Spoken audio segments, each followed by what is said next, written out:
Welcome student, this is the UG learning classes. ये अपनी chemistry की 11th क्लास है जो कि बेस्ड है वन लाइनर फैक्ट पर और जनरली मेटल की प्यूरिफिकेशन की इसमें कुछ फैक्ट रिलेटेड दिए हुए हैं क्वेश्चंस। तो और आपको यदि हमारी पुरानी वीडियोस देखनी है तो आप हमारे चैनल की प्लेलिस्ट पर भी देख सकते हैं और लिंक डिस्क्रिप्शन पर भी दी हुई है।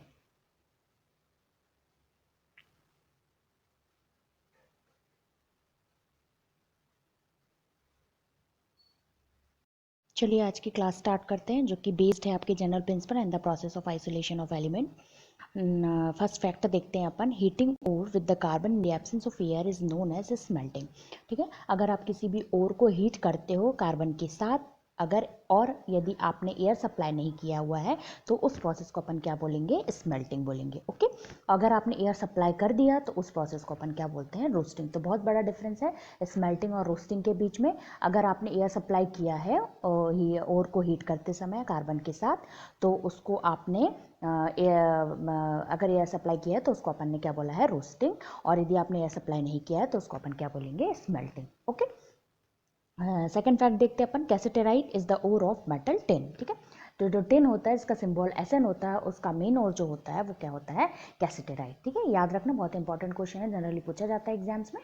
कैसेटेराइट किसका ओर है, टिन का ओर है, this is the symbol of SN.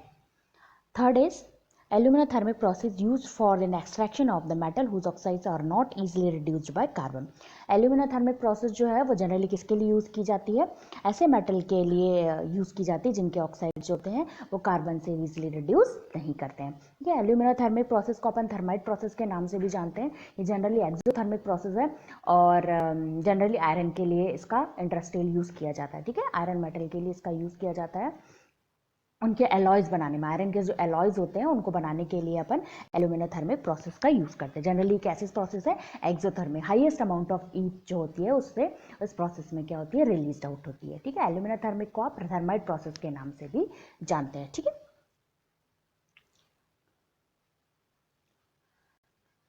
Fourth number का फैक्ट देखते हैं, Thomas slag is the try calcium phosphate and the calcium silicate. Thomas slag बहुत इंपॉर्टेंट क्वेश्चन है। थॉमस स्लैग का फॉर्मूला क्या होता है, try calcium phosphate and the calcium silicate. Thomas नाम के साइंटिस्ट से इसका स्लैग का नाम दिया था, इस कारण से इसको अपन क्या बोलते हैं, थॉमस स्लैग बोलते हैं। और try calcium phosphate and calcium silicate का कॉम्बिनेशन होता है। ठीक है, ब्लास्ट फर्नेस में अपने स्लैग वगैरह पढ़ा है, स्लैग गैंग ये सब पढ़ा है, तो उसी स्लैग को जो है वो थॉमस नाम के साइंटिस्ट ने दिया था, इस कारण से उसको अपन ने क्या बोल दिया, थॉमस स्लैग। फिफ्थ नंबर का फैक्ट देखते हैं, Bessemer converter is used in the manufacture of steel. Bessemer converter का नाम आपने सुना होगा, इसका भी यूज़ आप मेटल के प्यूरिफिकेशन में करते हैं। तो इससे अपन क्या करते हैं, स्टील का फॉर्मेशन करते हैं।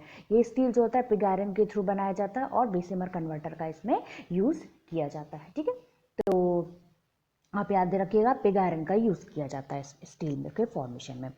सिक्स नंबर का फैक्ट देखते हैं, the undesired material which is present with the element in its ore is known as slag. अगर आप किसी भी ओर में किसी भी मेटल एलिमेंट के ओर में अगर अनडिजायर्ड मटेरियल या अनवांटेड मटेरियल है तो उसके कंबाइंड फॉर्म को अपन क्या बोलते हैं, स्लैग। अभी अपन ने थॉमस स्लैग का नाम पढ़ा था, वही बात यहाँ पे कही गई है कि जो अनडिजायर्ड मटेरियल किसी भी एलिमेंट का जो ओर होता है अगर उसमें कोई भी अनवांटेड मटेरियल अटैच्ड है तो उसके कंबाइंड फॉर्म को अपन क्या बोलेंगे, स्लैग बोलेंगे। ठीक है, 7 नंबर का फैक्ट देखते हैं, इलिंग्राम diagram are plot drawn between the change in Gibbs free energy and pressure for the formation of oxide. इलिंग्राम diagram, इलिंग्राम नाम के साइंटिस्ट ने डिस्कवर किया था, एक ग्राफ प्लॉट किया था किस किस के बीच में, गिब्स फ्री एनर्जी में चेंज और प्रेशर के बीच में ग्राफ प्लॉट किया था। इस डायग्राम के थ्रू अपन जनरली ये पता लगाते हैं कि कौन सा मेटल किस मेटल के ऑक्साइड को ईजिली रिड्यूस कर सकता है। ठीक है, मतलब रिडक्शन की प्रोसेस में कौन सा मेटल यूज करें कि उससे दूसरा मेटल क्या हो, मेटल का ऑक्साइड क्या हो जाए, रिड्यूस हो जाए। इस प्लॉट या इस डायग्राम से या इस ग्राफ से अपन इस बात की जानकारी लगाते हैं। ठीक है, कि कौन सा मेटल किस मेटल के ऑक्साइड को रिड्यूस करेगा। Okay,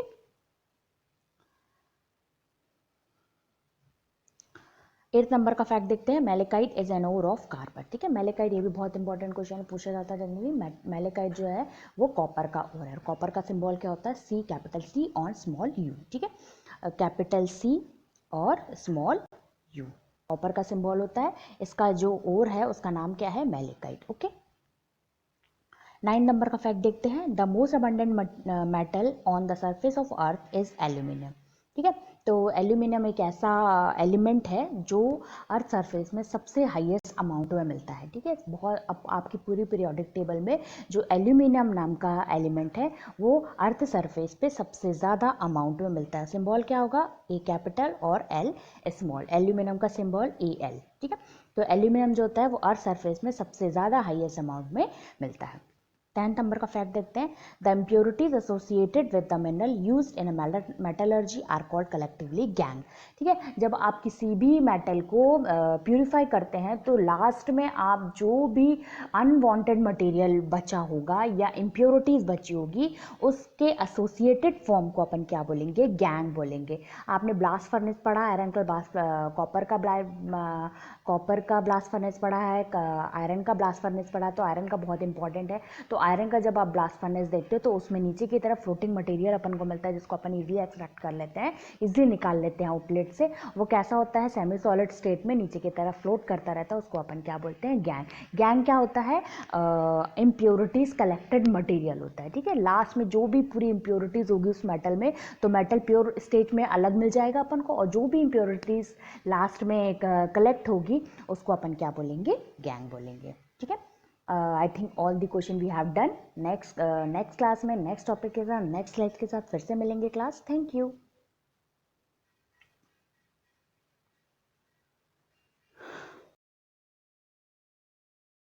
Thank you student. I hope you like this video. So do like, share and comment and subscribe my channel. Thank you.